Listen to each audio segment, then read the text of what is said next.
né? Vamos lá. Vamos começar, né, oficialmente, né? Já tem algumas pessoas aí. Ele chegou por aí, viu, tio Jefferson? Depois você aí, o nosso universitário para salvar. Então, minha gente, muito boa noite. Bem-vindos a mais uma live do Eventos Espíritas Salvador. Eu sou Leísa Santiago, administro esse espaço do Jefferson Melo, né, que criamos esse projeto Quem Sou Eu na Seara do Cristo, trazendo, né, expositores, né, trabalhadores na seara espírita. Esse projeto que está completando agora, no dia 3 de outubro, um ano de existência. A gente começou com o grupo BBS Harmony, fazendo uma linda abertura, com muita música, com muita diversão, com muita alegria, com muita leveza. E ao longo desses meses, a gente está trazendo aqui grandes, né, nomes, trazendo temáticas importantes para o nosso conhecimento, para o nosso crescimento. Hoje, o nosso convidado, vocês já viram aí, né? Ele já passou por aqui, e gosta de ser apresentado como filho de Dona Helena e seu Gabriel, grande expositor espírita, mas hoje ele retorna não somente como expositor, mas como um grande especialista, né? Ele que é constelador familiar, terapeuta transpessoal, terapeuta de regressão, fisioterapeuta, acupunturista, constelador, ei, meu Deus, é muita coisa que esse homem é. Então, assim, ele tem uma bagagem muito grande, né, de consultório, de terapias, para trazer para a gente algumas informações, bater um papo sobre essa questão tão importante, né? A nossa temática é Diga Não ao Suicídio, terapias em favor da vida. Daí nós já vamos começar abordando justamente isso, né? Um dos fatores muito grandes para o suicídio, que é a depressão, né?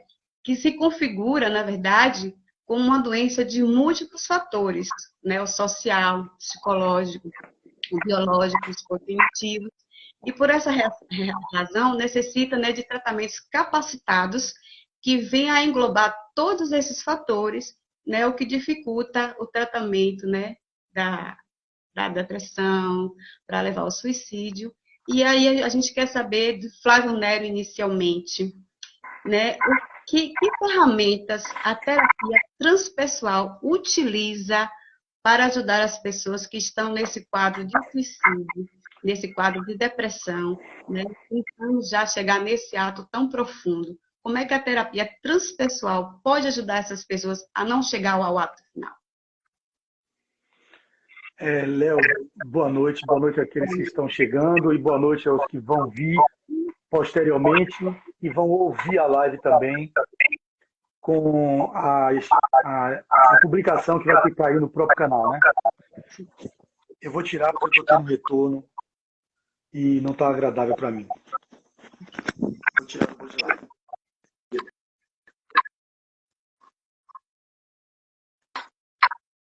Então, você está me ouvindo agora com a voz de novo? Normal. Está tendo retorno, Léo. É a mesma coisa que aconteceu uma vez quando eu fiz uma live com o Hugo Sorriso, e aí minha voz ficava repetindo, e me parecia que chegava para as pessoas desse jeito também. Se estivesse tendo um retorno. Como é que Jefferson está ouvindo aí?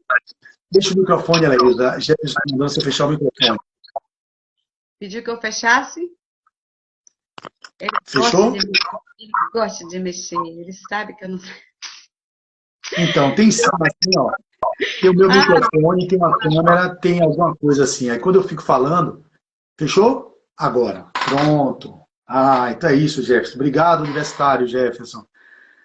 E você continua me ouvindo aí, tudo bem? Tá todo mundo me ouvindo bem? Pronto. Eu podia até ficar com o meu negócio, mas agora eu vou deixar aqui mesmo, aqui. Bora direto. Então vamos lá. Em primeiro lugar, a gente precisa entender que as pessoas que estão em sofrimento psíquico, elas passam por experiências as mais variadas, transitando, alguns deles, por alguns profissionais de áreas diversas. Alguns nem procuram ajuda, mas é certo de que toda pessoa que passa por algum sofrimento psíquico, desde uma depressão, como um transtorno de ansiedade, eles podem ser fatores de risco que levariam as pessoas a fazerem esse ato, né, de atentado contra a própria vida. Mas também é possível que pessoas que não estejam em sofrimento psíquico passem por um nível de estresse que ressoa na alma da pessoa de uma forma abrupta e ela pode não dar conta de sustentar aquilo e também cometer o autocídio. Então, ela não tinha histórico nenhum de depressão, ela não tinha histórico nenhum de transtorno de ansiedade, não tinha diagnóstico psiquiátrico, mas passou por um divórcio, uma separação, uma infidelidade conjugal, viu uma mulher traindo, ou a mulher viu o homem traindo, e aí às vezes comete um assassinato e em sequência se mata. Então, eu diria para início da nossa conversa que, no meu ponto de vista, de vários autores que a gente vai apresentar para poder dar a consolidação teórica, né, de livros como esse sobre depressão, lá da AME, de Roberto Lúcio Vieira Jaider, que é psiquiatra, Roberto Lúcio também, Oswaldo, Depressão, O Bisturi da Alma, da psiquiatra baiana Márcia de Aguiar, também psiquiatra, Depressão e Mediunidade, de vários autores, lá, Vanderlei Oliveira, Vander Lemos, Depressão, Causas, Consequências e Tratamento, das patologias aos transtornos espirituais, também um livro que vai falar sobre a depressão, tem um capítulo aqui que fala sobre a depressão e os outros transtornos psiquiátricos.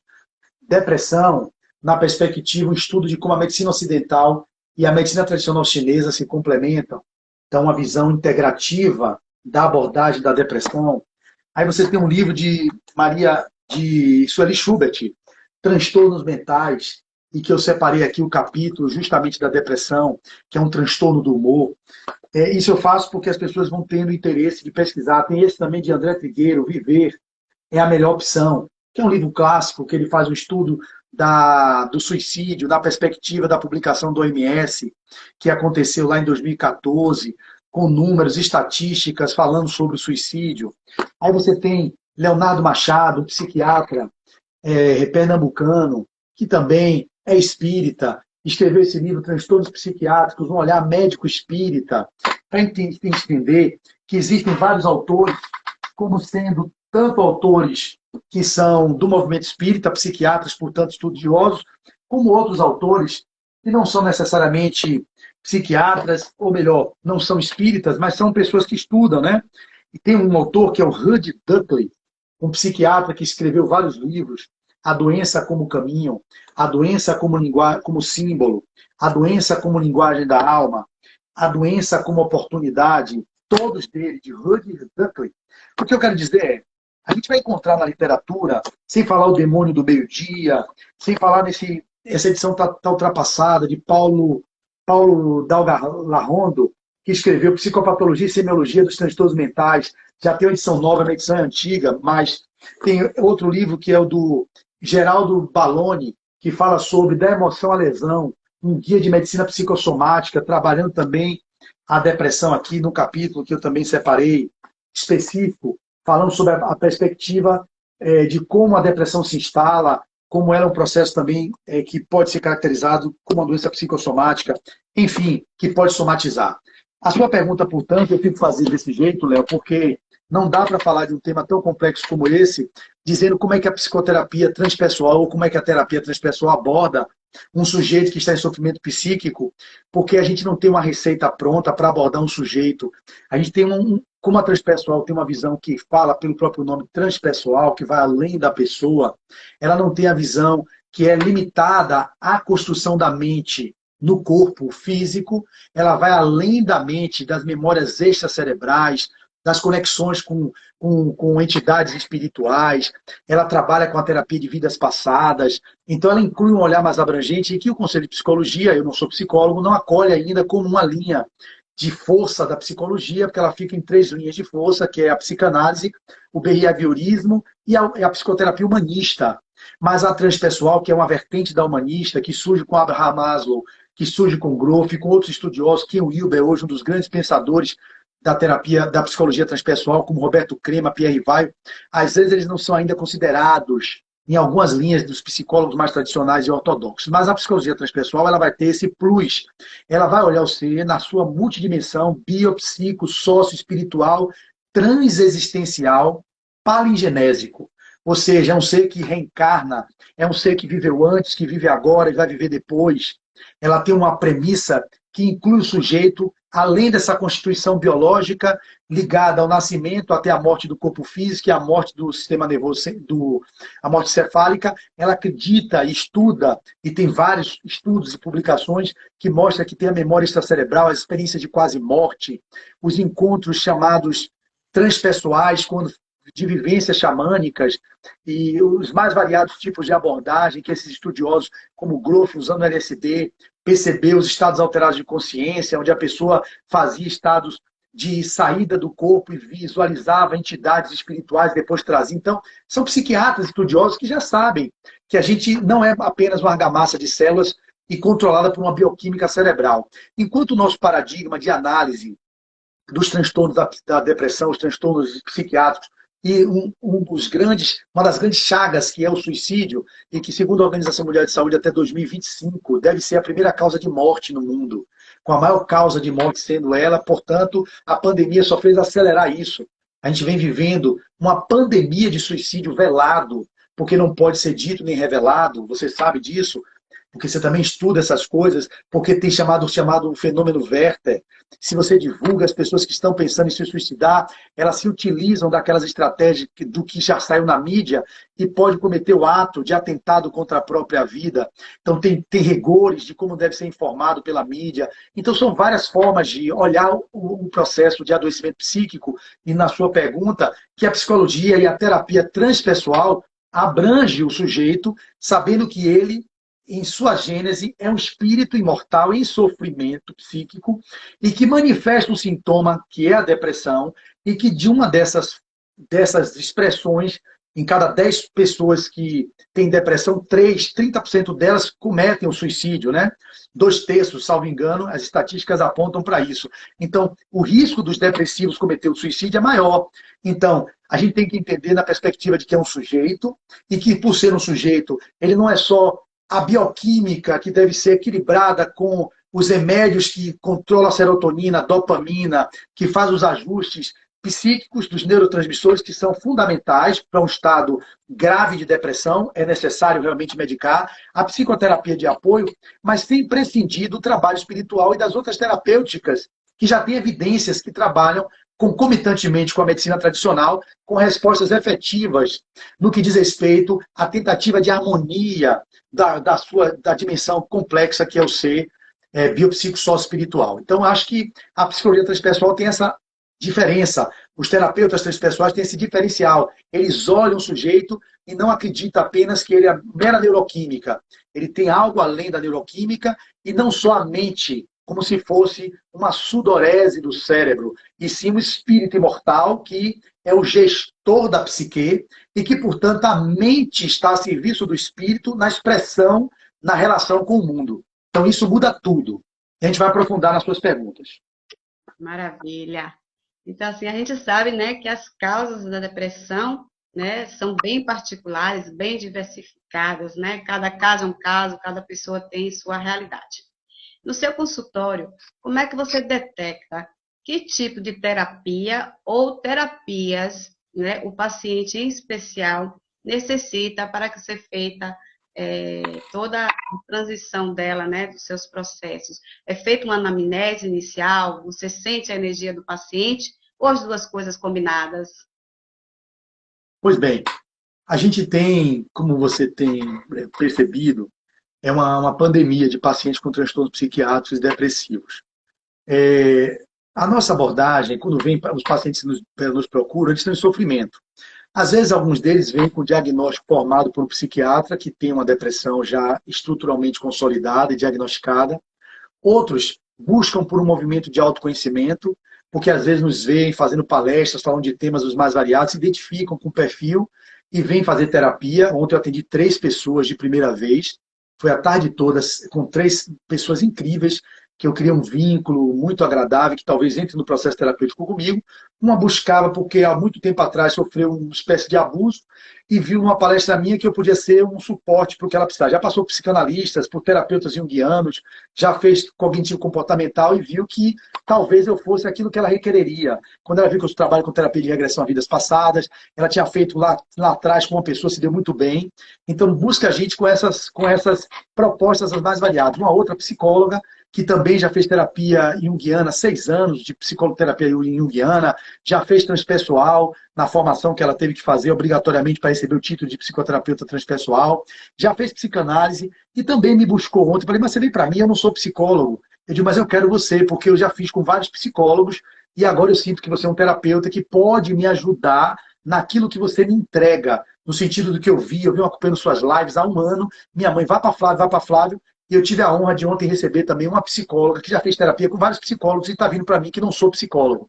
E uma senhora também que já fez terapia com outras pessoas e todas 3 era consenso. Estava em sofrimento psíquico, eu faço uma escala, né? Eu tenho umas escalas que eu aplico para poder fazer um escaneamento, um screening, né? A gente faz um screening para poder sondar o grau de transtorno de ansiedade que a pessoa possa estar ou de transtorno depressivo. Não é para diagnosticar. O diagnóstico nosológico, quem dá é o psiquiatra, não deveria nem ser o médico clínico, porque o médico psiquiatra que é treinado para dar o diagnóstico baseado no DSM-5 e que tem toda uma casuística, a residência, tem toda uma história de construção para poder perceber dentro dos sinais e sintomas que são característicos, e isso a gente vai ter críticas, porque tem que se criar sinais e sintomas para se enquadrar dentro de um modelo, para que a pessoa possa diagnosticar o outro e medicar, para poder o controle, né, dos profissionais poderem trabalhar dentro de uma premissa. Eu já estou um pouco mais disruptivo, eu não trabalho dentro dessas caixas, porque eu entro em contato com o ser infinito que está diante de mim, que é um sujeito,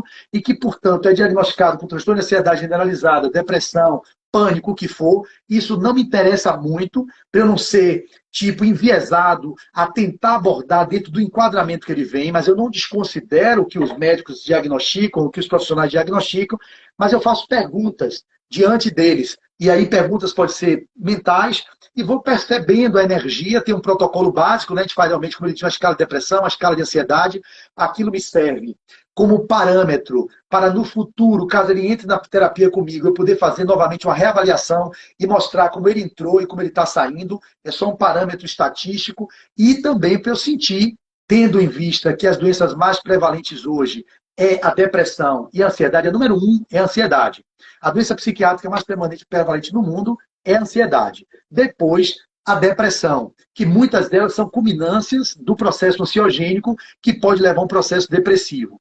Então a gente faz esse chamado rastreamento, melhor a palavra era essa, esse rastreamento inicial, com todas as perguntas que eu tenho da medicina chinesa, né, que eu sou formação em medicina chinesa, a gente faz uma anamnese da perspectiva da energia do sujeito. A medicina chinesa ela aborda, eu digo sempre aos meus amigos e colegas, que é a medicina do perispírito, não é a medicina do físico. A medicina do físico é a medicina ocidental, alopática, que trata o corpo físico e de forma muito eficiente.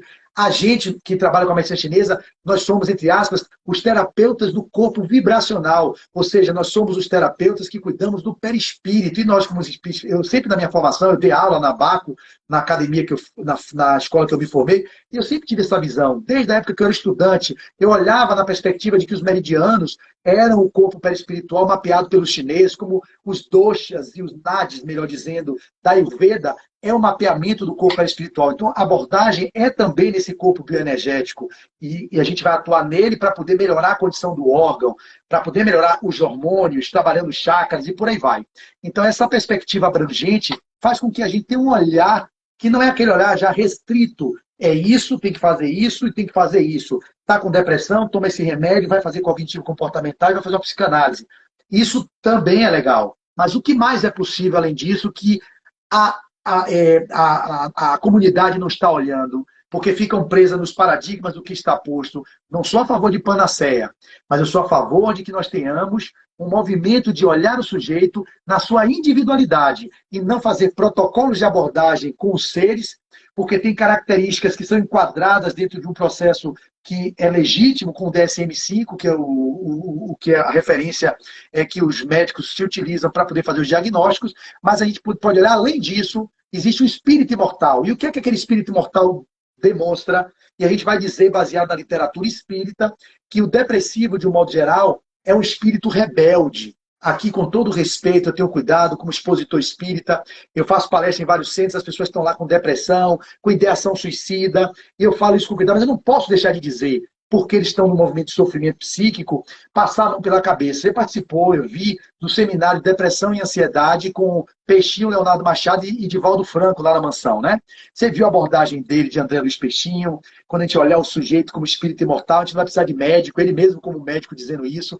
Então é óbvio que a gente precisa devagarzinho e colocando na sociedade que a gente é espírito. E se não cuidarmos do espírito imortal como premissa básica, não adianta ficar medicando, não adianta ficar fazendo análise, se a gente não cuida do ser espiritual que somos. E a psicologia profunda, que se aproxima disso, a psicologia junguiana, a psicoterapia analítica profunda, e que a transpessoal bebe nessa fonte também, e a gente consegue, assim, acessar o sujeito de uma forma mais ampla, e não limitada, fragmentada, reduzida, enquadrada nos modelos que estão postos. Então eu tento abordar desse jeito, faço perguntas e vejo quais são as terapêuticas que o corpo daquele sujeito requer. Aí se for um dia de barras de axis, eu pergunto, são barras de axis? Sim. Eu vou correr as barras, tem um protocolo, as pessoas estão estudando. Não, eu não tenho uma formação prévia do que vou fazer. Você vai me responder a partir da consciência que você tem do corpo. Se é uma sessão de leitura biológica, é uma yoga massagem ayurvédica, é acupuntura, é reiki, ou seria melhor hoje fazer uma regressão de memória, ou quem sabe fazer um processo de hipnose. Vamos fazer um trabalho então hoje de terapia crânio-sacral. A crânio-sacral ajuda a ajustar o simpático e parasimpático, melhora a serotonina. Então é tanta coisa que eu digo a você, cada vez que eu estudo, mais eu vejo o quanto eu não sei, o quanto eu estou longe de conhecer o ser humano na sua multidimensionalidade. Mas quanto mais ferramentas a gente dispõe, a gente pode acessar essas ferramentas, não de forma de uma panaceia, e utilizar de acordo com a necessidade de cada cliente. Tem uns que vão se beneficiar com a acupuntura, vão ficar estáveis, vão melhorar o sono, vão dormir melhor. Tem outros que se beneficiam com reiki, tem outros que se beneficiam mais com a crânio sacral, outros com as barras de axis. E aí eu vou fazendo perguntas. Se eu ficar com aquilo posto, tá com depressão e vai com ideação suicida, tem que tratar assim, botar esse ponto tal. Eu tenho essa análise, mas eu não me deixo hoje em dia mover-me por essas conclusões e definições prévias. Eu procuro entrar em contato no campo psíquico e a partir desse contato no campo psíquico eu entrego ao outro aquilo que seja mais favorável ao outro e não o que eu acho que é melhor para ele. Beleza, né? Então, também existem situações, né? Acontecimentos, né, que são fatores de risco para o suicídio, né? Que aciona o gatilho da depressão, que faz com que a pessoa venha a ter, né, esses pensamentos. Então, cite aí alguns fatores, alguns acontecimentos nos quais esses gatilhos podem ser disparados, acionando a pessoa a pensar nessa situação. E como é que ela pode perceber que isso aí acionou e ir buscar ajuda? Perfeito. Feito seu microfone, que eu vou falar antes disso, Léo, sobre os sintomas mais frequentes da depressão. Humor para baixo, tristeza, que não é tristeza normal, tristeza todo mundo tem. Angústia, sensação de vazio, irritabilidade, desespero, pouco ou nenhuma capacidade de sentir prazer e alegria na vida, cansaço mais fácil, desânimo, falta de energia física e mental, falta de concentração, lentidão de raciocínio, memória ruim, falta de vontade, falta de iniciativa e interesse, apatia, pensamentos negativos, pessimismo, ideia de doença, de morte, suicídio, ideação suicida, né? Que tem ideação suicida, que é diferente daqueles que tentam suicídio. Com pacientes que eu faço no rastreamento, você já pensou em alguma vez se matar? A pessoa não. Mas você já tentou? Já. Alguns tentam, outros pensam, mas não tentaram. Então, ideação é aquele que tem ideia de cometer um atentado contra a vida, de sim, já tive, Flávio, mas não tenho coragem. Aí o outro, já cortei meu pulso, mas bem devagarzinho, assim, era mais para chamar atenção. Outros, assim, eu já tomei uma quantidade de remédio muito grande e fiz lavagem gástrica. Esse já tentou suicídio, o outro não. Eu já pensei assim, por que Deus não me leva? Eu queria tanto atravessar essa rua aqui e ser atropelado, então que bom que se esse caminhão me pegasse, me atropelasse. Então esses não têm a coragem de se matar, não têm ainda a tentativa, mas têm os pensamentos, como se fosse assim, que Deus me leve logo. Mas todos esses a gente tem que estar atento. Então a gente não pode entender como mimimi, a gente não pode entender que o pensamento de ideação suicida seja uma coisa a ser negligenciada. E são vários mitos que tem, que é aqueles mitos que diz que cão que ladra não morde. Isso é mentira, é um mito do suicídio. Cão que ladra no suicídio, eles realmente cometem o suicídio.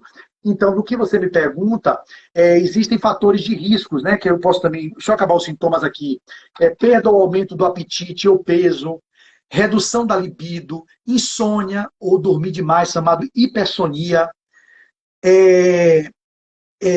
dores ou sintomas físicos difusos, muito comumente é dito as fibromialgias da vida, síndrome da fadiga crônica, as doenças que são psicossomáticas, dor de cabeça nas costas, no pescoço, Léo, nos ombros, sintomas gastrointestinais como refluxo, gastrites, alterações menstruais, queda de cabelo, enfim, em depressões graves pode acontecer alucinações e até delírios, né? Aí um detalhe para vocês entenderem na visão espírita, para não dizer que sou eu quem digo isso.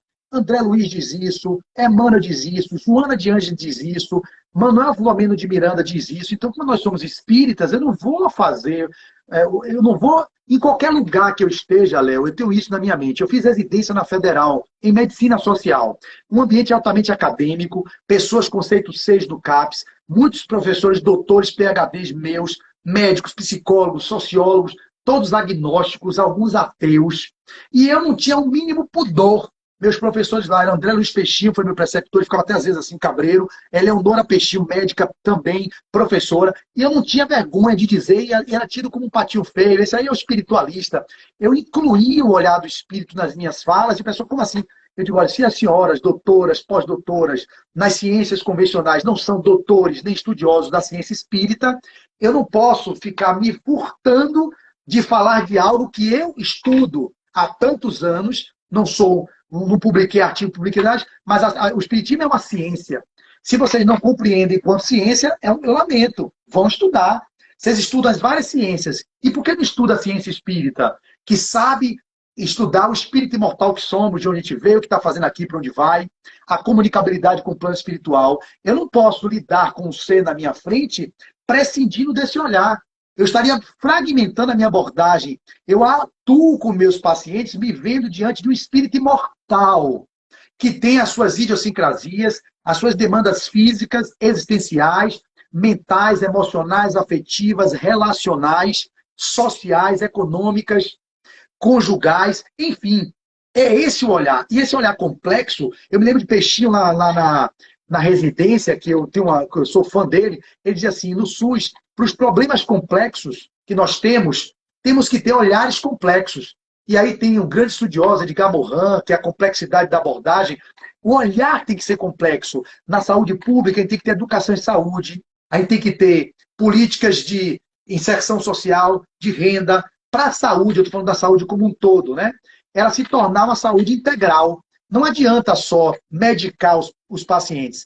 Então é importante a gente ter atenção nisso, para quando a gente aborda o ser, ter essa visão global. Então o fator de risco para o suicídio pode ser a depressão, é um fator de risco para suicídio, um desemprego com um aprofundamento de uma crise existencial, de inadequação social, baixa autoestima, outros motivos que levam... Deixa eu falar mais precisamente, Léo, para não ficar divagando, pegar aqui especificamente o que eu separei do livro de Trigueiro, né?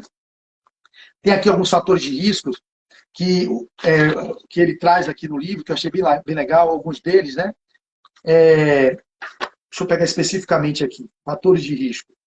Fatores de risco, página 67.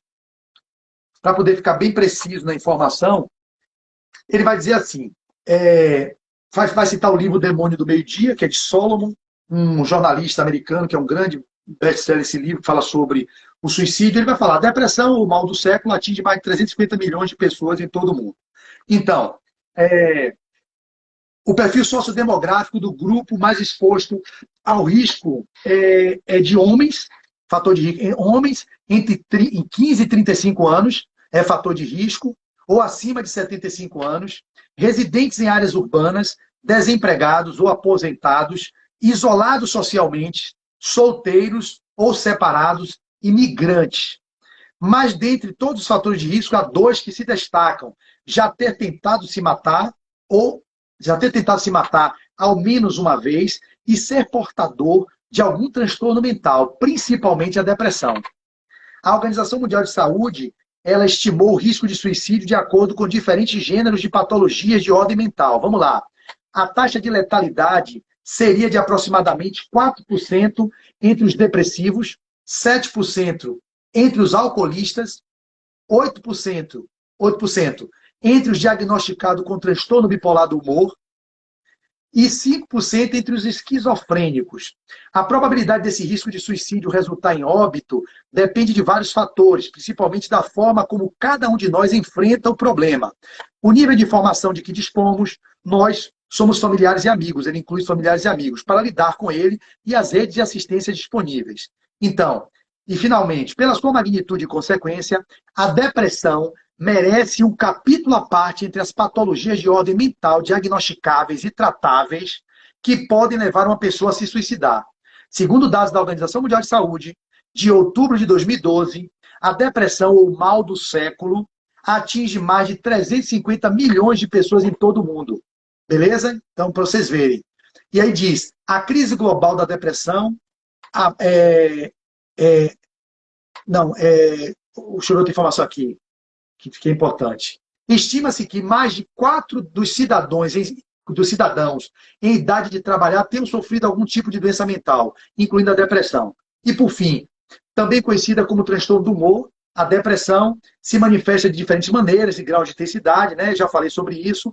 E se imaginarmos uma alma de ferro que se desgasta de dor e enferruja com a depressão leve, então a depressão severa é o assustador colapso de uma estrutura inteira, resumiu o escritor e articulista anglo-americano Andrew Solomon no livro O Demônio do Meio-Dia. Então, existem esses fatores de risco aí, entre outros, ok? É muita coisa. E a própria Organização Mundial de Saúde, né, recomenda multiplicidade nos tratamentos complementares com relação à depressão, né? Porque aí cada um trata a doença na sua totalidade, né?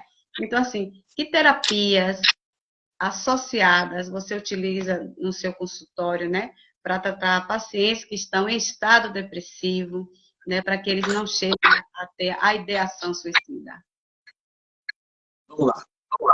Aí, fecha o microfone de novo. Então, como eu quero trazer isso de uma forma muito clara.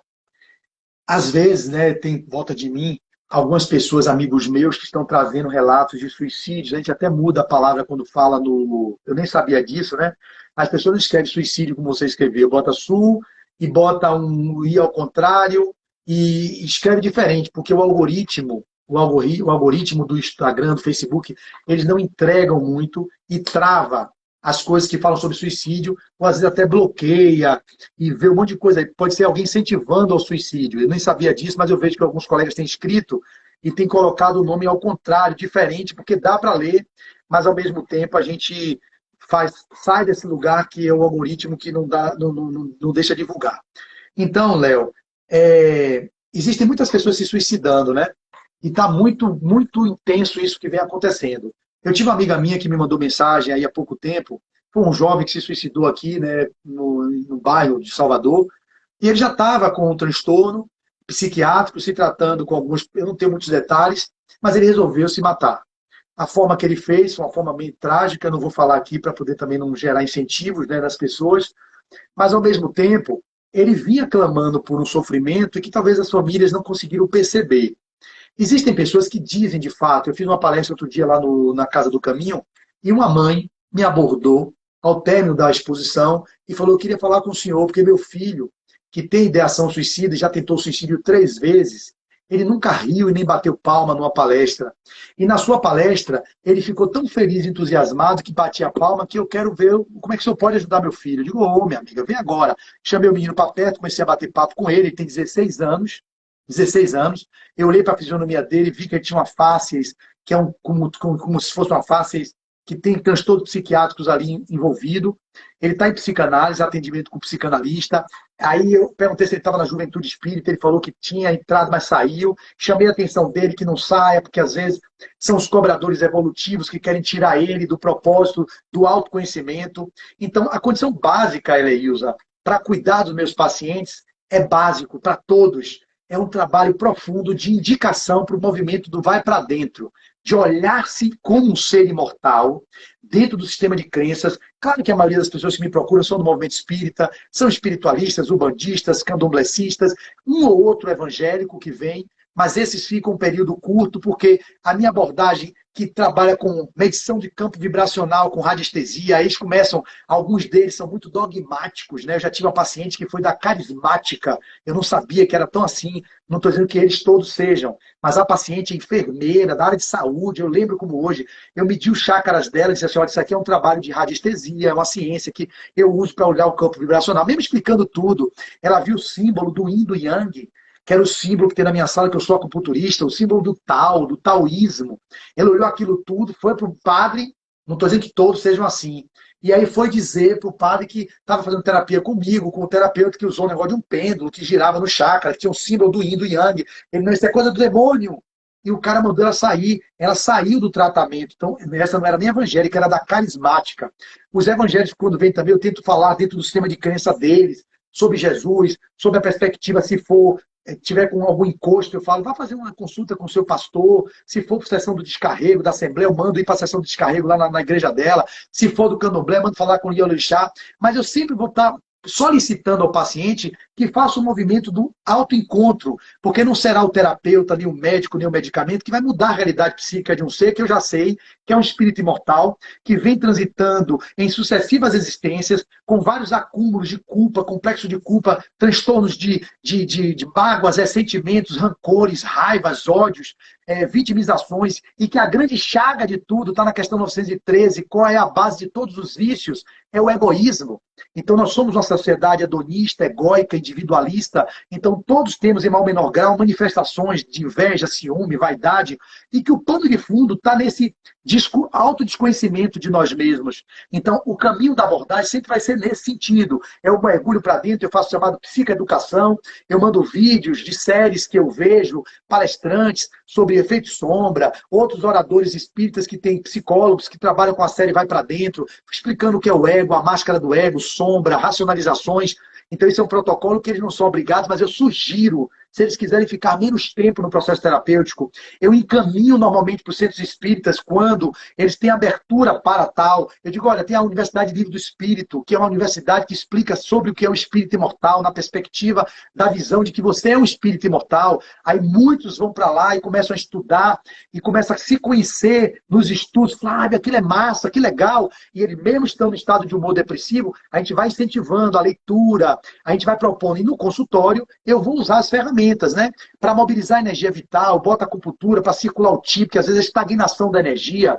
A gente vai ter diagnósticos dentro da medicina chinesa, diagnósticos dentro da terapia transpessoal, vai ter visões dentro da terapia de crânio sacral. Então, todas essas abordagens integrativas, elas têm que estar a serviço do ser que está ali. Então, como é que eu faço? As pessoas às vezes se confundem. Você vai seguir que protocolo? Eu não vou seguir protocolo. Eu atendo médicos, né?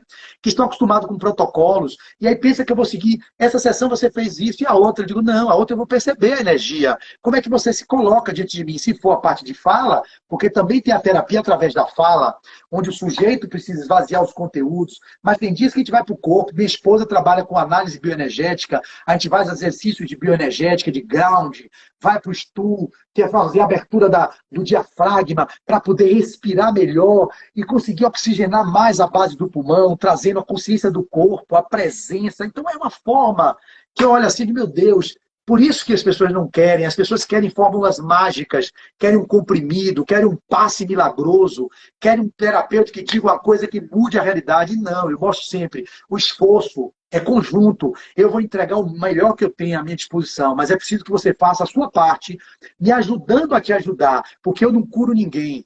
Primeira sessão eu já boto uma visualização sobre a cura, aí essa visualização já usa mais de 15 anos, aí tem um áudio que eu tenho, né, que diz assim, quem te cura não é Deus, não é Buda, não é Alá, não é Jesus, não é o vidente, não é o médico, não é o curandeiro, não é o passe. Eu tenho de cabeça que eu ouço isso há mais de 10 anos.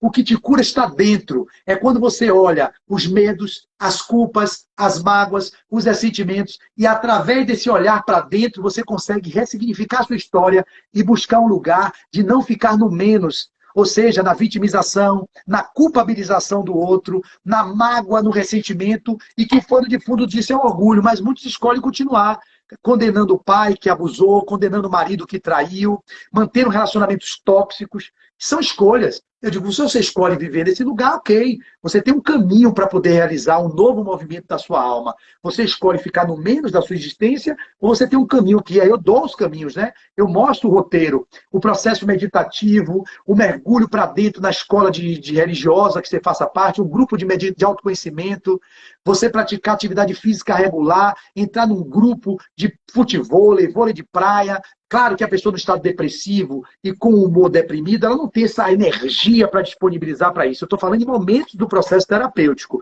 A gente pega paciente de grau de depressão leve, moderada e grave. Nos estados graves, a gente não tem como fazer isso. Vá, não é assim. Vai jogar bola, sai daí, como muitos pensam que pode fazer assim com o paciente. Você está assim, você é cheio de dinheiro. Você tem tanto, uma mulher linda, filhos maravilhosos. Não é isso que o terapeuta faz.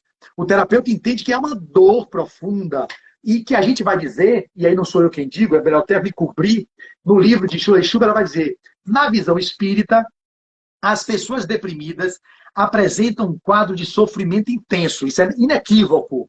Inequívoco. Há um sofrimento intenso. Beleza, beleza, beleza. Caracterizado, via de regra, pela insatisfação e, como decorrência dessa, o tédio, rebeldia, fica rebelde, revolta contra Deus, o que denota falta de fé e egoísmo. Olhe bem, eu já sei disso. Tem uma frase, Léo, que eu vou falar essa frase aqui, você vai ficar maravilhada, que eu uso sempre, digo para os meus pacientes. Os depressivos, normalmente, é uma frase que funciona muito bem nos meus campos de constelação. Quando eu faço workshop, eu digo, muitos que vêm para a gente estão em estados assim, dizem assim, olha, como eu não tenho a vida que eu quero, eu não aceito a vida que eu tenho. Essa é uma frase que pode ser lapidar. Normalmente os depressivos são assim, como eu não tenho a vida que eu quero, ou seja, um marido rico, ou um marido que não me traísse, ou um filho que passasse uma faculdade, um emprego que me remunerasse bem, ou uma vida numa casa própria. Como eu não tenho a vida que eu quero, eu não aceito a vida que eu tenho. Ou seja, esse jeito eu não sou, eu não gosto. Aí entra num processo de rebeldia. A rebeldia não é porque é assim, explícita, não. É a rebeldia da alma. Aí o outro fica achando, como assim, Flávio? Você é rebelde. É rebeldia. É orgulho e prepotência. Quando eu tenho um grau de intimidade com o meu paciente, eu digo a eles entram em choque de como assim? Se você for analisar o fundo de tudo isso, é uma rebeldia, inaceitação. É não dizer sim à vida como ela é. Quando você diz sim à vida, você diz sim ao que é, o que foi possível, como foi, você tem muito menos risco de ser um paciente depressivo ou de se matar. A pessoa se mata porque ela não aceita a vida como foi. Eu tenho casos que me relataram que um caso, por exemplo, do cara era um executivo de empresa, assumiu um cargo mais assim elevado, começou a não dar conta do cargo, ao invés de renunciar, porque aí vai entrar o orgulho, a vaidade, a necessidade de ser perfeccionista, a necessidade de fazer tudo certo, de não mostrar incompetência diante do chefe. Olha o que é o pano de fundo disso, Léo? É o quê? É egoísmo. A chaga de todos os vícios, questão 913 do Livro dos Espíritos. Qual é? Deixa eu ler para vocês aqui, para vocês ficarem mais assim, conectados. Cadê o Livro dos Espíritos? É tanto aqui, rapidinho.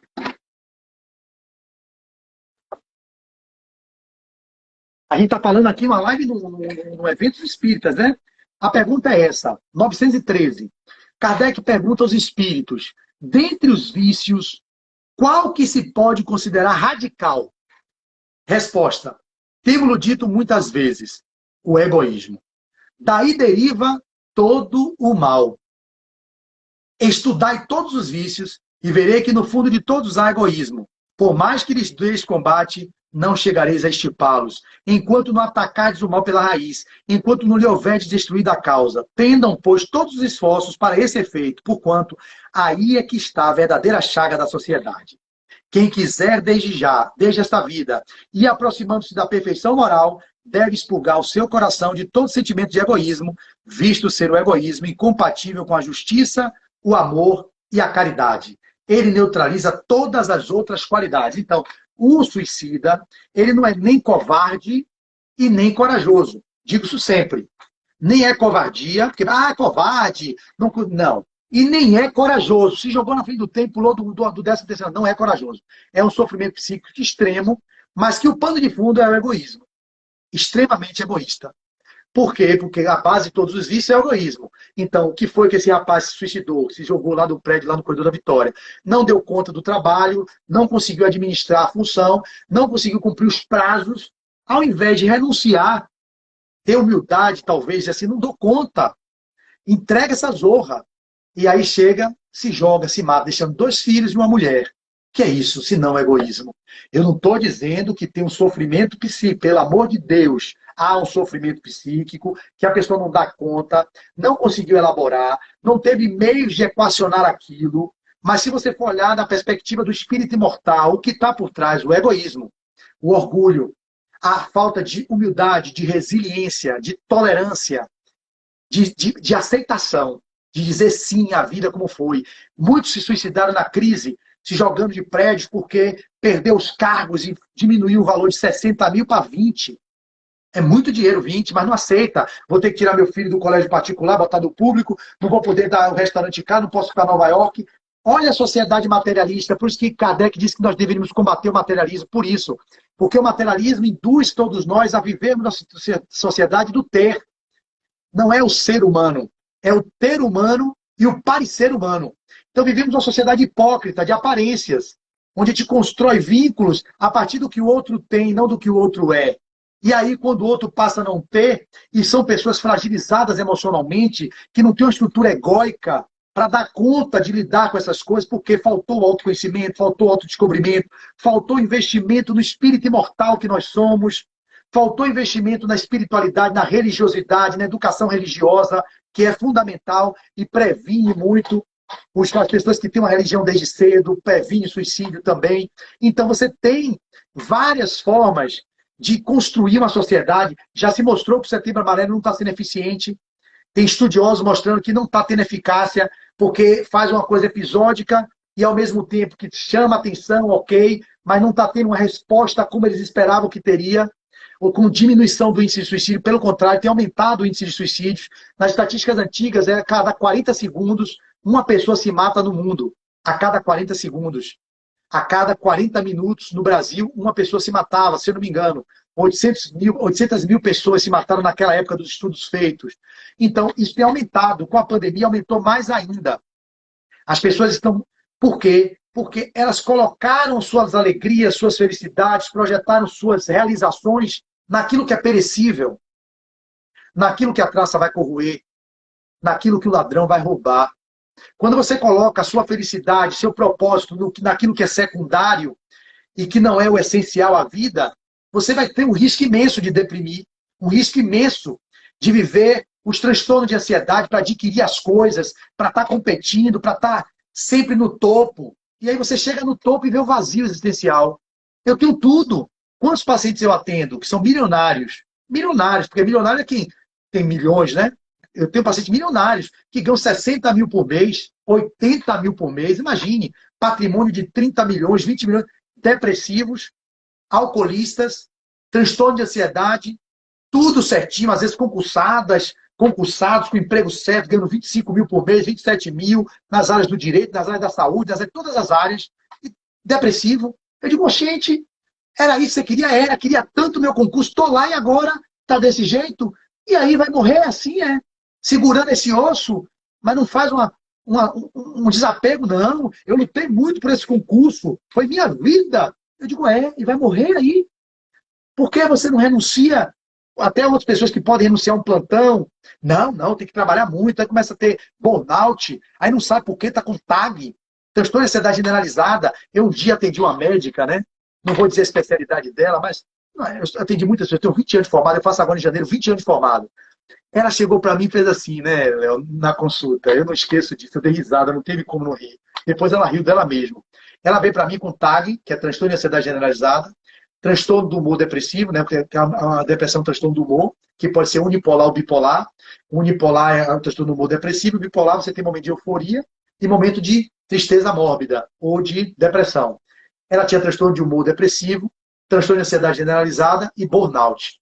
Ela era uma médica que tinha plantão no hospital tal, concursada pelo Estado no hospital tal, preceptora da especialidade dela no hospital tal, e tinha uma clínica também na especialidade dela, que era dela. Tudo bonito, dinheiro, viagem para Europa, marido pá, PP, pufufu, parada, tudo bonitinho.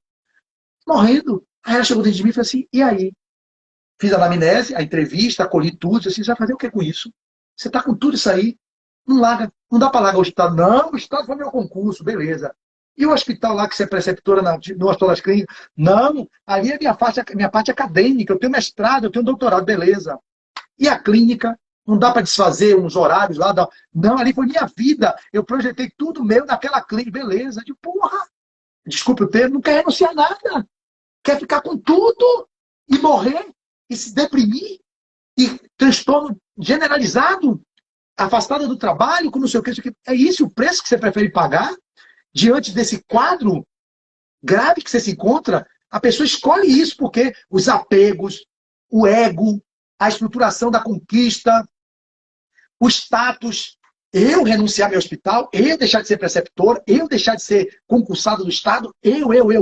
Aí você ganha o mundo, Léo, e perde a si mesmo. Tem que estar atento a isso o tempo todo, Aleilza. O tempo todo. Eu digo para meus pacientes o tempo todo. E eu também. Eu fico o tempo todo atento a isso comigo. Eu falo à minha esposa direto, Deise, cuidado. Se agora está começando a ter um bocado de paciente comigo também, a gente vai ficando doido. Porque aí tem o dinheiro para fazer a piscina, que a gente não fez. Tem o dinheiro para botar o guarda-corpo na escada, quem está ficando velho. Estou vendo a hora de eu cair daquela escada ali, quando eu volto do vôlei, a coluna doendo, todo claudicante. Aí eu tenho a hora de pisar em falso e me arrebentar da escada. É um risco, é uma necessidade, não é um supérfluo. Piscina é supérfluo. Aí tem as rosas do deserto, quer fazer aqui no fundo um espaço para a gente fazer um espaço para poder fazer nossos cursos, fazer tudo. Aí começa a ver, o paciente chega, classes de barras voltando a ser legal, constelação familiar bombando, pessoas em lista de espera para fazer constelação. O que é que acontece? Fica ávido, tanto ela quanto eu. Só que aí eu sou mais vigilante. Eu olho, não, eu não estou indo para minha natação, não, eu não estou conseguindo dar minha cavalgada, não, quanto tempo tem que eu não jogo um vôlei? Meu Deus, nunca mais eu fui na lagoa andar de caiaque. Eu digo, não. Aí vem o autoconhecimento, que você tem que estar atento e vigilante. Não estou conseguindo ir para a sopa, por exemplo, né?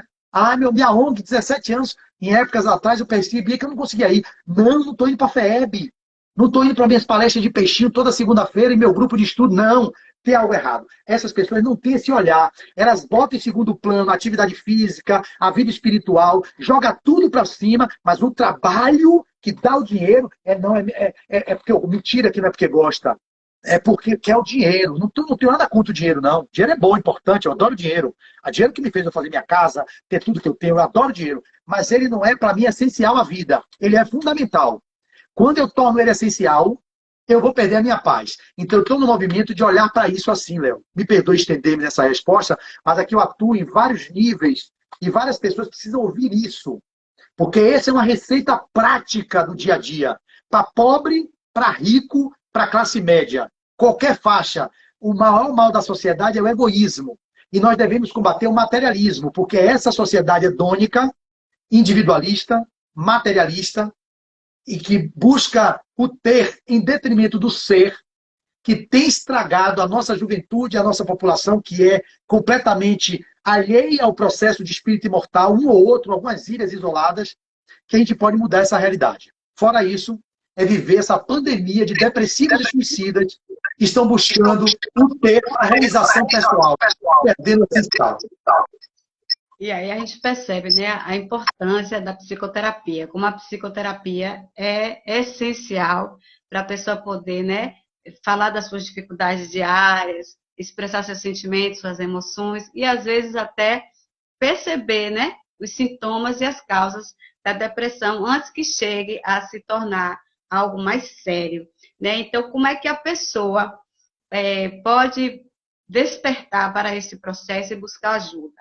Os grupos de apoio são algo favorável ou a pessoa ir buscar diretamente um trabalho como especialista? Que linda, Léo. Suas perguntas são excelentes. Tornou meu trabalho muito melhor. Foi muito melhor desse jeito que você fez, porque me fez... Eu adoro essa interlocução. Porque senão eu ficaria falando aqui durante 50 minutos. Não é palestra, eu quero fazer isso. E o meu sonho é isso nas casas espíritas. É que eu pudesse fazer interlocuções com as pessoas na plateia. Eu me desenvolvo bem melhor.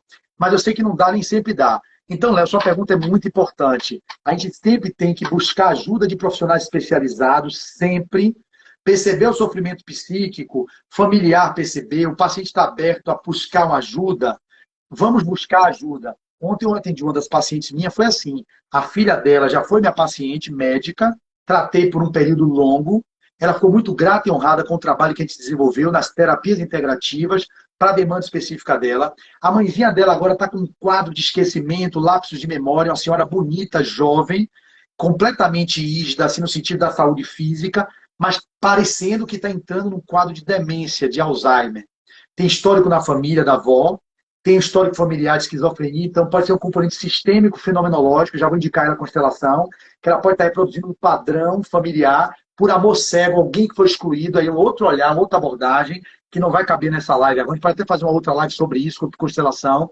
Recomendo a vocês aqui que vejam a série Uma Nova Mulher da Netflix, que é a série top 10 entre as séries que está bombando, estourada, e essa série foi uma grande contribuição para nós consteladores, porque aumentou a busca desenfreada por constelação no mundo. É uma série turca, e que foi um grande divisor de águas para mim e para minha esposa. As pessoas estão vindo, e que bom, porque elas estão podendo perceber que a constelação é uma grande contribuição, ela não cura ninguém, ela apenas traz clareza para que você possa olhar seu sistema familiar numa perspectiva fenomenológica e poder abordar as questões a partir de uma análise mais profunda com seu psicoterapeuta, com o terapeuta ou com a própria família de outro lugar.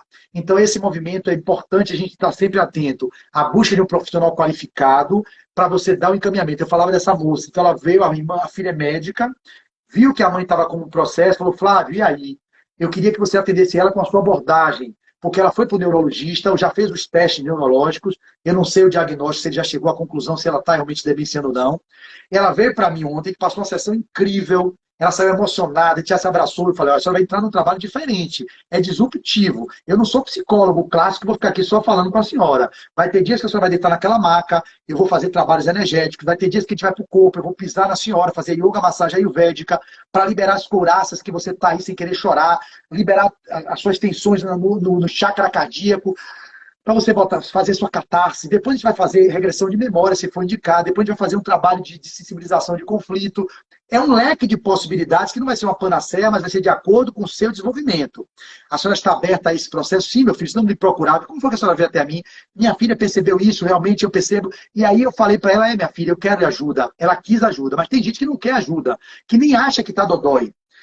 Ela também já teve depressão, já foi tratada por depressão por um período longo, continua no movimento subliminar. Os testes que eu fiz ontem de ansiedade e depressão não deu um grau de depressão moderada nem grave, deu estado de humor normal, mas eu não diagnostico, eu só faço, como eu disse, um rastreamento para eu poder me balizar, para ver como eu peguei e como eu vou entregar. Já disse a ela que ela tem o diagnóstico do neurologista, se for preciso ela vá para o geriatra, que eu confio muito no geriatra. Primeiro profissional de escolha para mim, para os idosos, não é o psiquiatra, não é o neuro, não é o cardio, geriatra.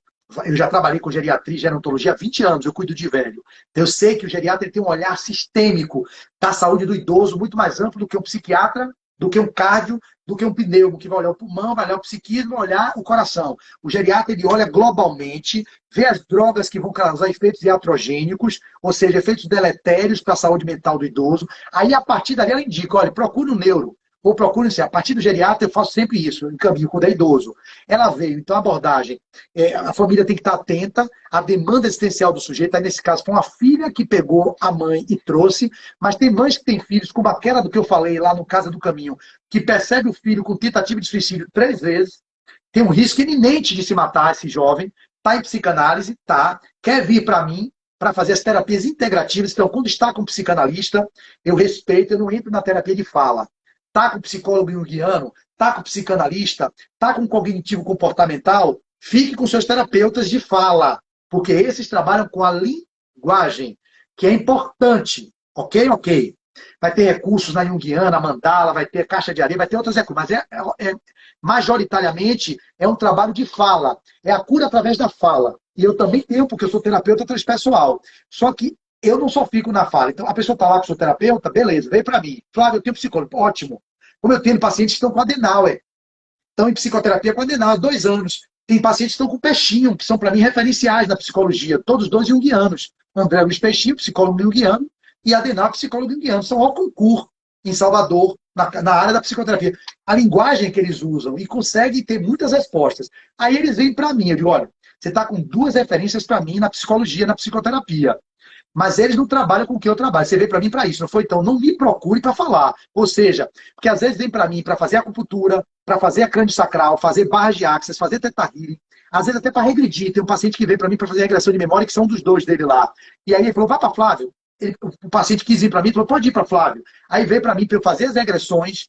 Aí eu trabalho dentro do campo de regressão, 5 sessões assim, já que ele está em terapia.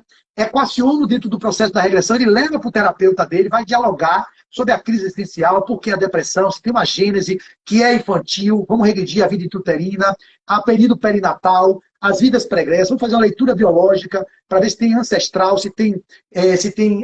tem ancestralidade, vamos constelar, faz uma constelação, vê o campo fenomenológico sistêmico e leva para o psicólogo. Então, Léo, já tem que terminar. Nesse processo, então, você tem uma abordagem que você tem que fazer multidisciplinar, integrativa, incluindo todos os profissionais que você possa acessar. Não tem preconceito. Tem pacientes meus que eu digo assim, olha, eu não dou conta. Você precisa ir para o psiquiatra, tomar remédio.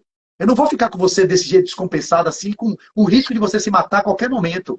Eu não vou ficar, eu não quero essa responsabilidade. Vá para o seu psiquiatra, volte. Mas estou me sentindo tão bem com a acupuntura. Você diz, não, você precisa. Eu gostei tanto do seu trabalho. Beleza, volte para o médico, para ele ver a medicação, dosar. Às vezes o médico diminui, às vezes o médico tira a medicação. Às vezes tem pacientes meus que têm transtorno de ansiedade generalizada com transtorno de humor depressivo, que melhoram, tomando fluoxetina e rivotril, diminui. E aí vai chegando no lugar ótimo. Então, está atento aos sintomas e às manifestações que eu citei. E sempre familiar, se for o caso, amigo, procurar ajuda de um profissional, que é lá que você vai encontrar um amparo. Se não tiver ninguém, liga para o CVV, que é o Centro de Valorização da Vida, que vai ter profissionais treinados para ter uma escuta qualificada, para dar um encaminhamento devido, para que a pessoa depois procure a ajuda de um profissional. A pior coisa do orgulho é você achar que pode dar conta sozinho. A gente não dá. Eu, vou falar de mim, já fiz terapia durante 4 anos, por os processos de vida. Agora, minha formação em terapia transpessoal era exigido que eu tivesse 6 meses, no mínimo, de terapia novamente para poder conseguir ter as coisas que estão elencadas para pegar o título. Eu digo, ok, fiz os 6 meses, acabou, mandei o relatório. Quem disse que eu saí? Eu estou há 1 ano e 4 meses em terapia. Eu, Flávio Nery de Azevedo. E com muito amor e orgulho. Tinha ficado de 15 em 15, há 2 meses atrás. Hoje eu tive sessão com o meu terapeuta, falei com ele, quero voltar para semanal. Ele olhou para mim assim, a consciência que eu tenho, porque eu pago mais quando eu volto para semanal, mas eu vi que as minhas demandas, por quê, Léo? Eu finalizo aqui, chegando um monte de gente com problema, com ideação suicida, com depressão, com transtorno de humor, com transtorno de humor bipolar, com obsessão, que eu percebo, eu não sou vidente, mas o meu olhar é multidimensional. Senta diante de mim, eu começo a ver o embotamento da minha mente, atrapalhação do discurso, querendo me como tumultuar meu psiquismo de opa, já que você está no centro, faça entrevista lá, faça uma entrevistazinha, me ajude aí. Faça assim mesmo, Léo. Me ajude aí. Você não está na Cobem? Peça uma entrevista lá. Para quê? Não vai dizer que eu estou dizendo que você está obsediado, não, que eu não tenho essa capacidade de dizer que você está obsediado. Mas me ajuda a lhe tratar, você também fazendo um tratamento paralelo lá no Centro Espírita, na Harmonia, na Casa do Caminho, onde você estiver. Ou se não for, na igreja. Aí eu faço isso integrando. A pessoa vai para a ULA estudar, vai fazer um tratamento de entrevista, vai receber um tratamento integrativo comigo, se não for minha parte de psicoterapia, continua com a Adenal, com o Peixinho, com o psicólogo que eles estão. Se não está com os terapeutas dele, vai ficar com terapia comigo e eu vou trabalhando de forma integral. É assim que eu tento fazer e graças a Deus tem funcionado até aqui. Quando eu crescer, quero ser igual a você. Isso é extremamente importante, né? Quem cuida também precisa ser cuidado, né? Como é que se reequilibra, né? Tem que estar equilibrado para cuidar dos outros, né? E a gente falando agora nessa questão de suicídio, segundo a Organização Mundial de Saúde, né? Numa escala mundial, 11,5 milhões de brasileiros, né, estão nesse quadro de suicídio. E aí eu queria saber de você, né? Segundo eles, o número de suicídios no mundo... Foi muitas pesquisas que eu fiz. Depois repita esse número. Está como dado da Organização Mundial de Saúde. E foi constatado que o número de suicídios no mundo diminuiu. Porém, no Brasil, esse quadro só aumentou. Então, assim, de acordo com, né, com seus trabalhos dentro de consultório, suas pesquisas, seus estudos, suas trocas com profissionais da área, Você diria que esse quadro no Brasil realmente é uma realidade? Aumentou? E se aumentou, o que é que deveria ter ocasionado esse aumento de suicídios no Brasil, apesar de tantas campanhas e ter diminuído mundialmente falando? Fecha o áudio, então. Eu não tenho essa informação, Léo. Eu não tenho realmente, fiquei surpreso agora, porque eu sabia que tem aumentado os números de suicídio. Eu não fiz essa pesquisa que você fez, até agradeço, mas a gente percebe. Segundo esses dados, no mundo houve uma queda, mas no Brasil o número só aumentou. Né? Então, há alguns fatores que estão ocasionando isso, né?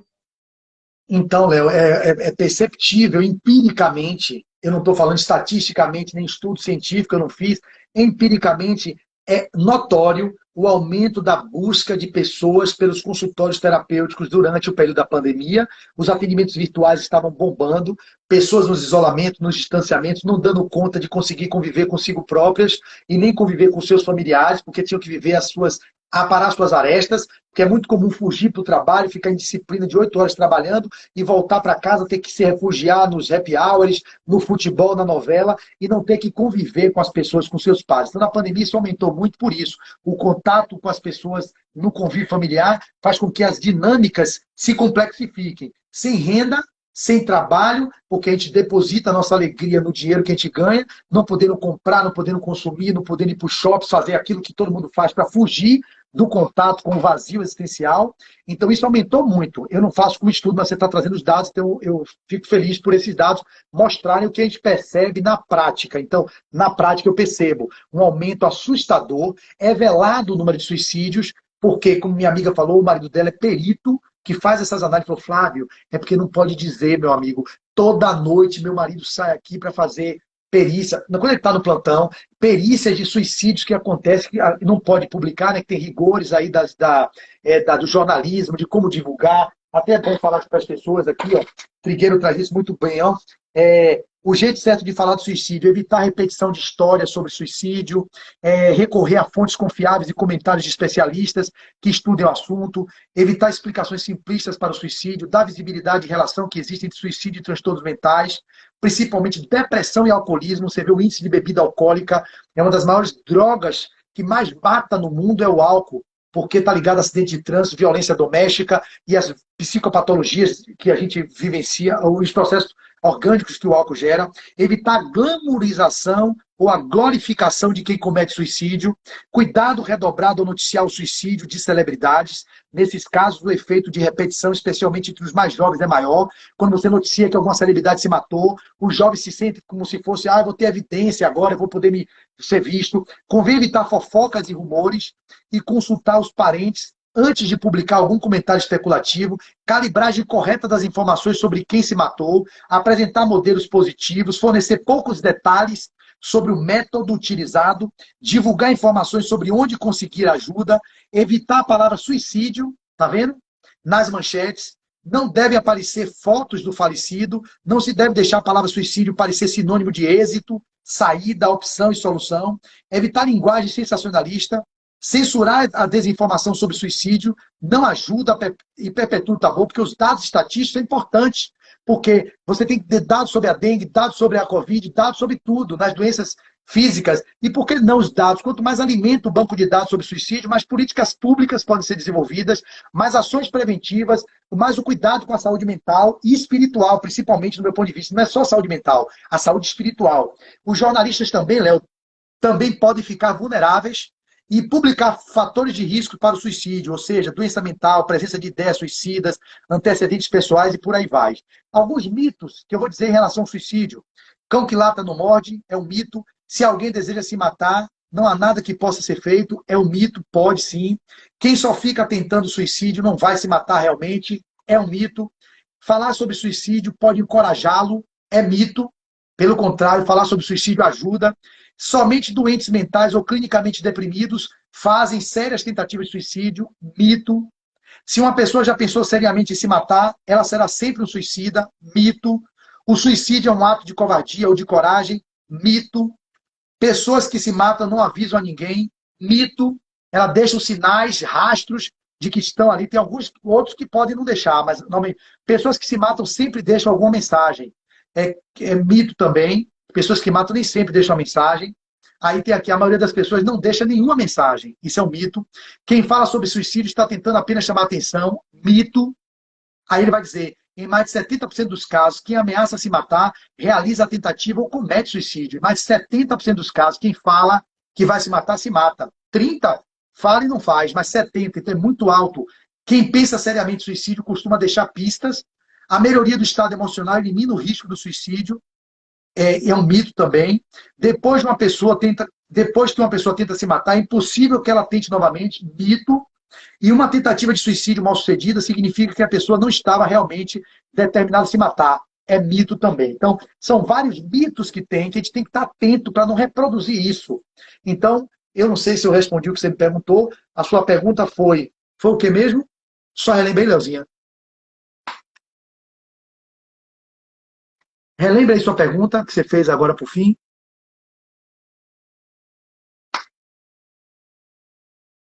Pronto. Não estou lhe ouvindo. O áudio está fechado. Ah, eu já deletei, e aí você já respondeu. Sim, e aí, depois desse quadro todo, né, muitas pessoas acham que é frescura, é falta de Deus, né?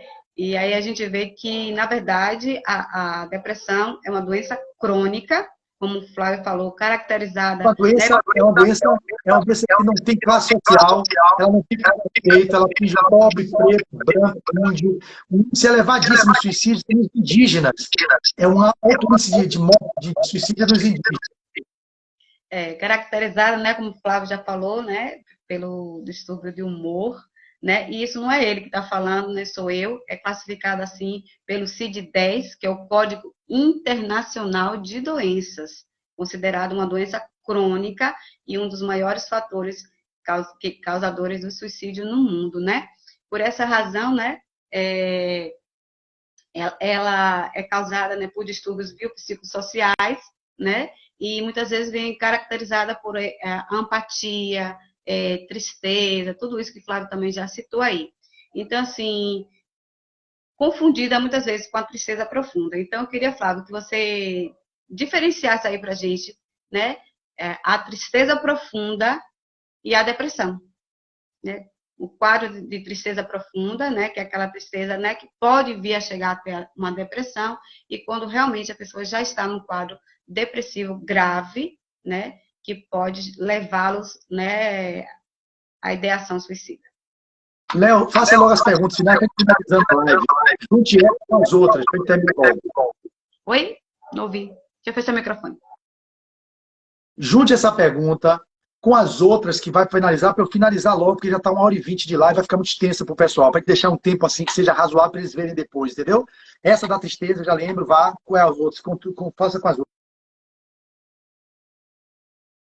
Eu ia falar um pouco, eu ia falar um pouco sobre o mindfulness, né, que segundo dados de pesquisas feitas em universidades dos Estados Unidos, né, foi feito que as práticas terapêuticas, né, meditativas, auxiliam muito em quadros de depressão, fazendo com que o quadro não aumente e até a pessoa obtenha cura. E eu queria perguntar a você também, assim, né, como essas práticas, né, milagre da manhã, yoga, mindfulness, práticas meditativas, pode estar auxiliando também o paciente nesses quadros depressivos, ajudando a sair desses quadros, porque, na verdade, isso foi feito uma pesquisa mesmo, científica, né, constatando que isso é possível e é muito válido. Então, como a Organização Mundial de Saúde até recomenda terapias associadas, né, então, práticas meditativas com outras terapias, juntando para poder auxiliar o paciente, são extremamente válidas. Então, você poderia também aí falar, né, como é que essas terapias auxiliadas com outras técnicas pode estar auxiliando também as pessoas no processo depressivo, evitando assim chegar à ideação e até o ato suicida, né? Beleza, Léo, fecha o áudio agora, eu vou finalizar com tudo que você perguntou e vou ler uma passagem aqui antes de Joana de Anjos, no livro Amor Imbatível Amor. Ela apresenta no capítulo Doenças da Alma, né? Os transtornos do humor na visão espírita. O tema transtorno do humor, por ela denominado mau humor, infere-se que se trata de humor patológico, ou seja, do transtorno do humor. Ela descreve o humor depressivo e o bipolar. Vejamos como expõe o tema, na visão da benfeitora Joana. O mau humor, que resulta de distúrbios emocionais profundos ou superficiais, se instala de forma sutil e passa a constituir uma expressão constante no comportamento do indivíduo. Pode apresentar-se com caráter transitório ou tornar-se crônico, convertendo-se em verdadeira doença que exige tratamento continuado e de longo prazo. Caracteriza-se o mau humor pela apatia que o indivíduo sente em relação às ocorrências do dia a dia, a dificuldade para divertir-se, aos impedimentos psicológicos de atingir metas superiores, de bem desempenhar a função sexual, negando-se à mesma ou atirando-se desordenadamente na busca de satisfação além do limite, mediante mecanismo de fuga em torno da própria problemática, torna-se dessa forma pessoa solitária, egoísta, amarga. O oposto, o excesso de humor, também expressa disfunção orgânica, que é chamado de estados eufóricos. Essa sociedade nossa é muito eufórica. Então, o oposto é o excesso de humor. Também expressa disfunção orgânica, revelando-se em traços de personalidade em forma exagerada, de otimismo, que não tem qualquer justificação de conduta normal, já que se torna uma euforia responsável pela alteração do senso da realidade. Perde-se nesse estado o contorno do que é real e passa-se ao exagero, tornando-se responsável em relação aos próprios atos, já que tudo entende como de fácil manejo e definição. Em tal situação, quando irrompe a doença, há uma excitação que conduz o paciente às compras, à agitação, à insônia, com dificuldade de concentração e por aí vai. E ela finaliza.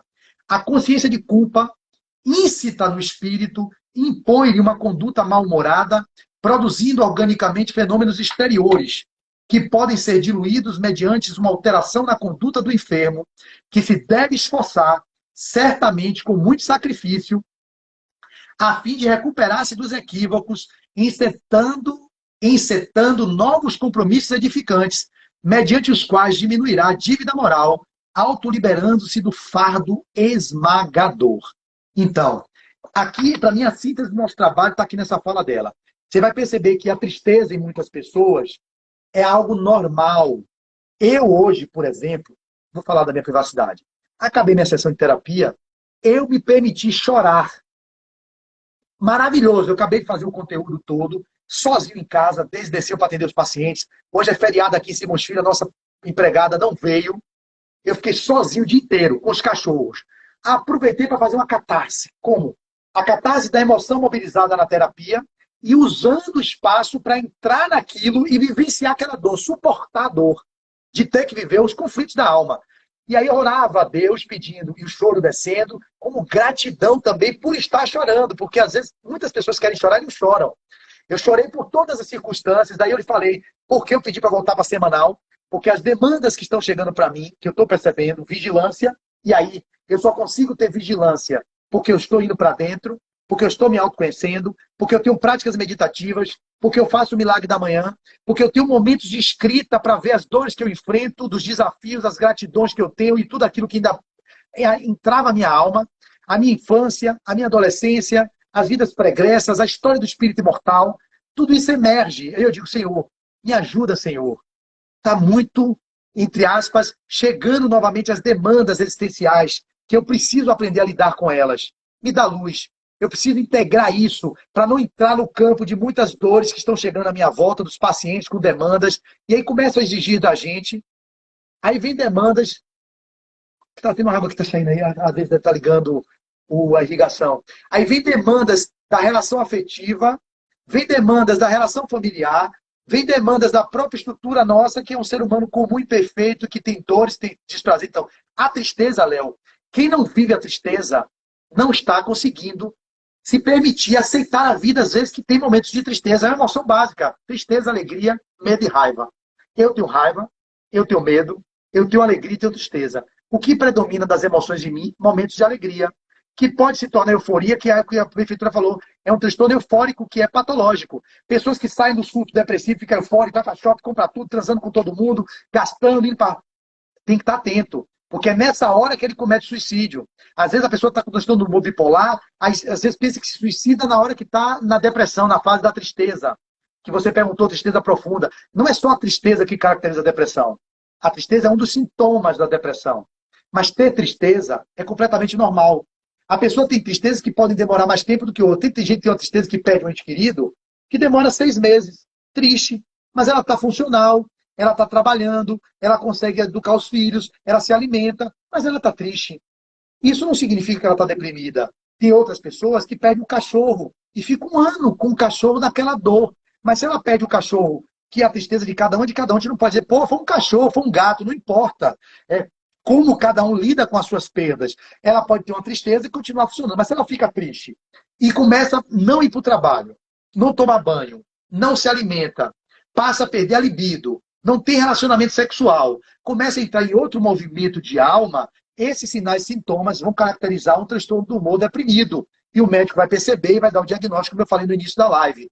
Então, são vários fatores junto com a tristeza. Então, tristeza profunda, eu hoje vivi uma tristeza profunda. E já completamente feliz agora com essa live com você, que eu estou amando. Ou seja, eu vou explicar. Eu posso ter uma alegria ao olhar um pássaro. Oh, que lindo. É da hora. Oi? Oi? É o que eu não ouvi. Passamos até da hora, tão boa. Vai finalizar agora, mas agora eu estou vindo insight para finalizar mesmo. Então, eu posso ter um momento de alegria, que é uma emoção. Alegria é uma emoção. Que eu olho para um pássaro e digo assim, nossa, que lindo esse pássaro voando, saltitando. Meu Deus, Deise, vem ver, Deise, olha que coisa linda. Ele está brincando com a água. Olha, ele começou agora a bater asas e ficar brigando com a cobra. Aquilo pode me dar uma alegria. Eu posso chegar e relatar na academia. Meu Deus, eu vi um pássaro hoje que estava brincando com ela. Você não tem noção que aquilo me arrebatou. É um momento de alegria. Mas se eu fico o dia inteiro nisso, amanhã, depois, eu estou no estado eufórico. A alegria ela é passageira, ela não fica o tempo todo alegre. A minha característica é uma pessoa que tem alegria de viver. Eu tenho muita alegria de viver. Fato. Até até Robson Ferreira me chamou para fazer uma live do livro de Joana, Convite Espírita, Convite à Vida. A abertura do primeiro capítulo era a alegria de viver. Ele só via a minha imagem na mente dele. É a pessoa que eu mais identifico no movimento espírita, que tem uma alegria genuína de viver. Óbvio que eu tenho uma alegria de viver. Mas eu tenho, então, um momento de alegria de viver. Perfeito? Aí, tristeza. Hoje, fiz a live, fiz a terapia, acabou. Uma tristeza me tomou. Eu disse, meu Deus, eu aproveitei. Aí eu adoro quando vejo esses momentos, porque a alegria foi uma coisa que aconteceu. Eu não fico buscando alegria. Não, aí é euforia. É outra história. A alegria vem. Eu fico feliz. Pô, Deus, eu vi agora, acabei de ler um livro, eu estou aqui encantado com essa alma, meu Deus. Alegria. Então, a tristeza é a mesma coisa. Então, eu fui arrebatado pela tristeza. Estou todo arrepiado agora. Fui tomado pela tristeza. Aí, eu digo, meu Deus, a tristeza chegou. Deixa eu aproveitar essa tristeza. Agora é a hora. Vou chorar. Aí eu pego entro da tristeza, começo a chorar como criança mesmo. Aproveitar a tristeza. E aí aquilo foi relações. Mentalizei Marta, mentalizei minha benfeitora, a minha mentora, o meu mentor, tudo. E aí aproveitei que depois não passou de 5 minutos, 10 minutos. Queria até que demorasse mais. Eu queria forçar, Léo, mais um pouquinho. E aí já eleva o espírito. Faz sua catarse e eleva o espírito. Então, Léo, aí eu falei, eu queria que demorasse mais. Eu queria que demorasse mais. Pô, já acabou? Eu fiquei no colchão, deitado no colchão de yoga, né? Eu queria mais um pouquinho. Aí não vinha. Aí eu tentava puxar. Não via mais de aqui já está inventando, eu comigo mesmo. Aqui já estou querendo inventar. Aquilo ali foi um ápice. Nesse momento eu sou atendido, eu sinto as vibrações das entidades, eu me arrepio todo, as espiritualidades estão esperando talvez eu fragilizar um pouquinho, baixar a guarda egóica, desarmar minha estrutura egóica de ter que estar resolvendo tudo. É ali que você se fragiliza e eles atuam. E aí eu senti. Aí eu fui para fora, para o terraço, olhei a vida, acabei meu milagre, fui fazer minhas práticas, daqui a pouco tomei sol, terminei de ler um livro, mais um livro, meu 67º livro, A Arte de Amar, de Eric Fromm, terminei hoje, e aí fiquei feliz por ter terminado o livro, fui alimentei meu grupo de leitura, terminei, aí fui para cá, nadei, estava sem nadar esse tempo todo, que eu estou engordando, eu tenho que voltar à natação, nadei 2.500, saí da natação, o dia escurecendo, cheguei aqui, botei os meus cachorros para fazer xixi, entrei aqui na live com você, estou aqui arrebatado de uma imensa alegria.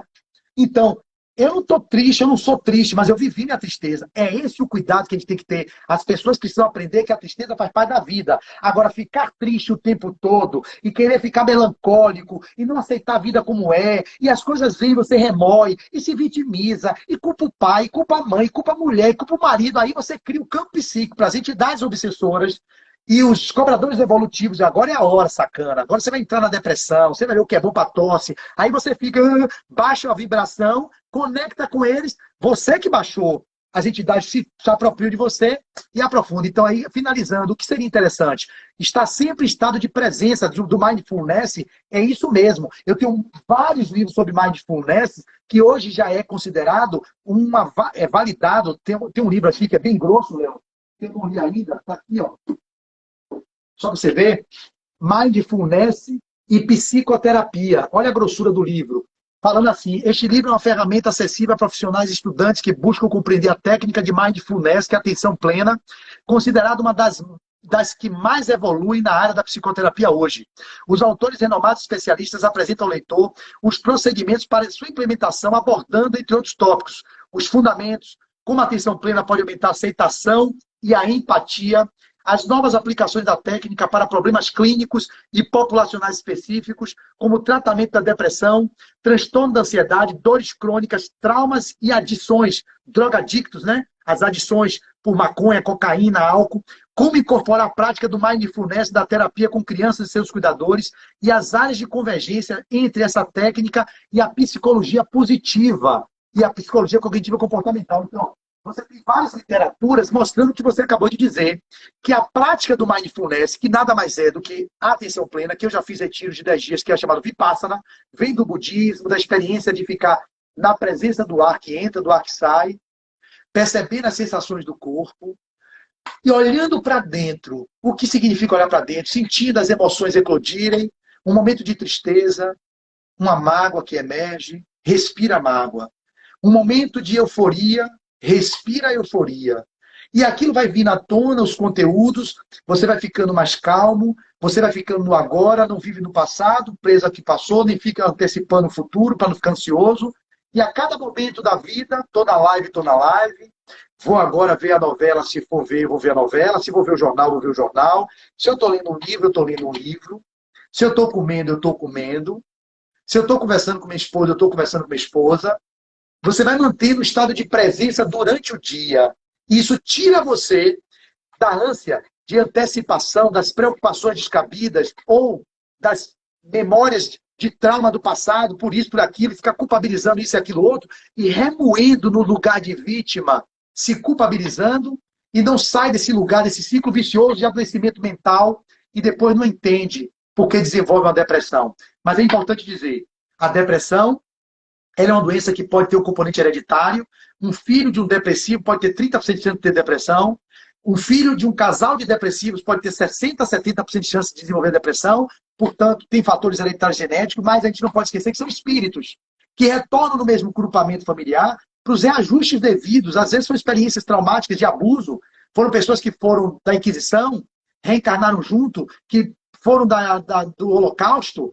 Foram aquelas pessoas do Coliseu de Roma que matavam os cristãos na boca dos leões, retornam como pai, mãe e filho, aí desenvolve a genética, explica, mas não está entendendo que tem um componente também hereditário e um componente sistêmico também fenomenológico. Então, a ideia é estar atento a esses modelos de desenvolvimento desses quadros psiquiátricos, mas, ao mesmo tempo, usando os recursos que é a presença, a vigilância, a oração, o trabalho de meditação, as leituras edificantes, a busca de grupos de autoconhecimento, grupos que fortaleçam redes sociais de apoio, são imprescindíveis. Quando você tem uma igreja, o pessoal da pastoral, o pessoal do centro espírita, o pessoal da meditação, do yoga, o pessoal que pratica tai chi, o grupo de vôlei que eu tenho, são redes sociais de apoio, onde vocês se sustentam para trazer a vocês esse lugar e desenvolver assim a saúde integral. Então, viver a emoção da tristeza, viver a emoção da alegria, viver o medo da vida que está aí é normal. Viver a raiva de um momento de desafeto com alguém, você ter raiva, é normal. O que não é legal é você se manter raivoso, se manter medroso, que pode desenvolver a síndrome do pânico, se manter raivoso pode desenvolver câncer, Se manter triste pode desenvolver a depressão, uma tristeza que nunca acaba e fica abrindo brechas para o psiquismo, a eclodir, a culpa e outras coisas mais. E também se manter alegre de forma fantasiosa se torna um transtorno eufórico, um transtorno de aparência, porque a sociedade exige que a gente seja mais alegre. Quanto mais alegre, você é mais aceito. Se você é triste, você não é tão aceito. Então, a sociedade já promove um movimento de exterioridade e de euforia alegre, fantasiosa, que não é uma alegria genuína, de um lugar que você percebe uma alegria por uma coisa que acontece. Você quer se manter ali para mostrar para a sociedade, às vezes negando o vazio essencial e a tristeza que você carrega na alma profunda. Eu acho que com isso a gente pode finalizar a nossa live, agradecendo aqui a você, todo esse espaço que você me deu e ficando à disposição para as considerações finais. Eu que agradeço, foi maravilhosa, né? Eu tinha certeza que ia ser assim, tão expansiva, tão cheia de coisas. Tinha muito mais perguntas para fazer, mas não deu conta. Então, acho que a gente tem que ter outra live para isso tudo. Mas foi muito boa. A gratidão a você por ter escolhido participar com a gente desse projeto maravilhoso, que completa agora 3 anos, né, em outubro. Nossa próxima convidada também vai ser outra terapeuta, Laís Araújo, falando sobre o eu e as ilusões. Né? A gente continua com essa temática mais psicológica, né? E também, lógico, isso favorece ao espírito imortal que somos, sendo contribuição para todos os espíritas, para todas as pessoas que possam assistir. Gratidão a todos que assistiram até aqui, os que vão assistir posteriormente. Fica aí, né, nosso convite para a próxima live, que teremos aí mais uma temática psicológica e que a gente tenha também toda essa expansão que foi com o Flávio Nery, que eu já sabia que seria. Mais uma vez ele está conosco e a nossa gratidão por estar aqui conosco. Esse momento especial. Léo, pessoal, só para falar a última coisa aqui que me veio. Aqui na minha camisa, aqui não deu para sair da live, está escrito assim, ó. Seja você a mudança que quer ver no mundo. Mahatma Gandhi disse isso. Então, sejam vocês a mudança que vocês querem ver no mundo. A partir dessa transformação interior, da busca do autodescobrimento, do autoconhecimento, do vai para dentro, porque é dentro de você que a verdade se encontra. Buscareis a verdade vos libertará. E Jesus falou, o reino de Deus está dentro de vós. Não é fora com exterioridade, com busca de manutenções de aparências que nós vamos encontrar a paz. Então, sendo você na sua melhor versão, na sua melhor expressão, respeitando os preceitos da sociedade, tendo o roteiro do Cristo como sendo o melhor roteiro a ser seguido, que é o Evangelho, praticando a lei de amor, de justiça e caridade, certamente nós teremos um mundo regenerado, onde a depressão seja apenas uma lembrança remota de um passado longínquo que ficou nas histórias daqueles irmãos que não conseguiram dar um sentido à sua vida, e aí o suicídio vai ser banido da nossa sociedade. Alegria de viver na construção diária, na busca do autoencontro. Muita paz, obrigado. Gratidão. Gratidão a você também. Tenta manter os dois, tenta baixar de um jeito para poder botar no meu Instagram também. Vai ser uma pena essa live que está no meu Instagram. Eu consigo baixar depois para botar no meu YouTube, no seu tempo. Mas eu não vou conseguir botar no Instagram. Você consegue fazer um conteúdo live, que é maravilhosa. Adorei essa.